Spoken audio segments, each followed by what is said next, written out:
सुनील यादव नेता जिंदाबाद जिंदाबाद जिंदाबाद जिंदाबाद। जी हाँ, ग्राम पंचायत कुरैठा रजौरा गादरी देवपुरा से सरपंच पद हेतु योग्य लगनशील प्रत्याशी सुनील यादव नेता को जिताना है।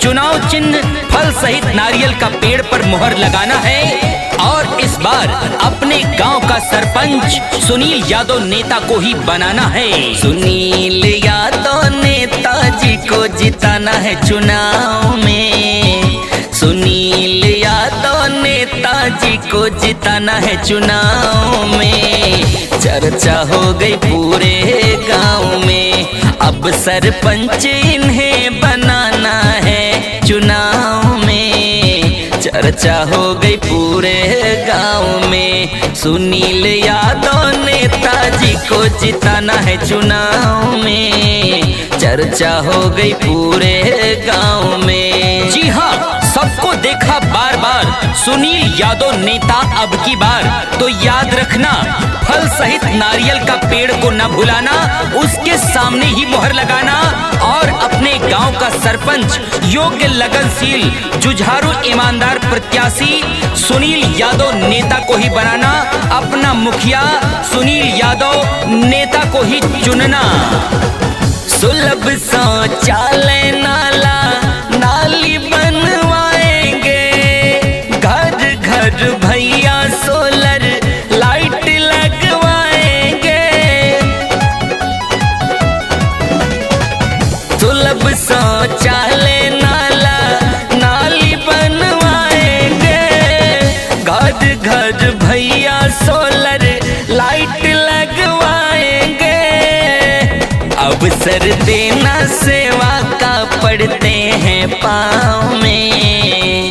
अवसर देना सेवा का पड़ते हैं पाँव में। चर्चा हो गई पूरे गांव में, सुनील यादव नेताजी को जिताना है चुनाव में। चर्चा हो गई पूरे गांव में कि अब की सरपंच बनाना है चुनाव में। चर्चा हो गई पूरे गांव में। अगर आप चाहते हैं आपके ग्राम पंचायत कुरैठा रजौरा गादरी देवपुरा का विकास हो, तो सरपंच पद के योग्य लगनशील प्रत्याशी सुनील यादव नेता को ही जिताएं। चुनाव चिन्ह फल सहित नारियल के पेड़ के सामने ही मुहर लगाएं। याद रखना, आने वाले चुनाव में इस बार आपके अपने प्रत्याशी हैं, आपके अपने बेटे प्रत्याशी हैं सुनील यादव नेता।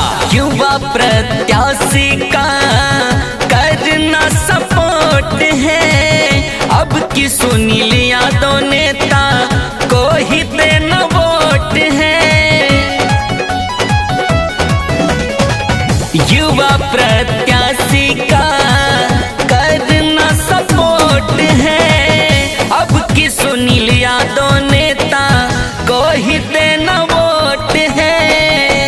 चाचा चाची रखना अब की अपने छाँव में, कि भैया भाभी रखना अब की अपने छाँव में। चर्चा हो गई पूरे गांव में, सुनील यादव नेताजी को जिताना है चुनाव में। चर्चा हो गई पूरे गांव में, सरपंच अब की बनाना है इनको चुनाव में। चर्चा हो गई पूरे गांव में। सुनील यादव नेता जिंदाबाद जिंदाबाद जिंदाबाद जिंदाबाद। जी हाँ, ग्राम पंचायत कुरैठा रजौरा गादरी देवपुरा से सरपंच पद हेतु योग्य लगनशील प्रत्याशी सुनील यादव नेता को जिताना है।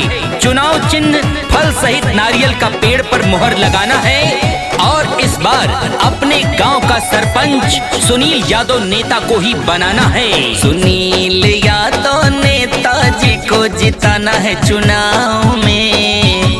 सुनील यादव नेताजी को जिताना है चुनाव में। चर्चा हो गई पूरे गांव में, अब सरपंच इन्हें बनाना है चुनाव में। चर्चा हो गई पूरे गांव में, सुनील यादव नेताजी को जिताना है चुनाव में चर्चा हो गई पूरे गांव में।